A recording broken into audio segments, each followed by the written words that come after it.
Եկաք մասնագիտության ընտրությանը։ Պատմություն սիրել եմ միշտ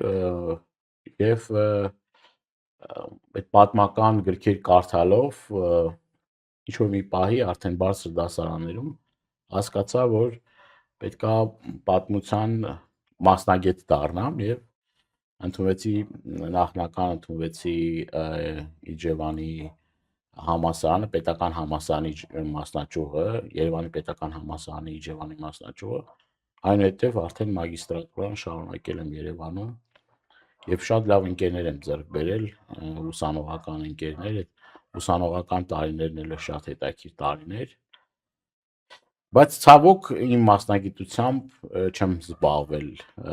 մի քանի օր պրակտիկա եմ ունեցել, այնուհետև լրիվ այլ աշխատանքով եմ զբաղվել, պետք էր այդ ժամանակ աշխատել եւ այն պատմության դասեր տալով չէի կարող ես կոնկրետ այն խնդիրները որ կար, այդ խնդիրները լուծեի եւ այլ աշխատանքով եմ զբաղվել։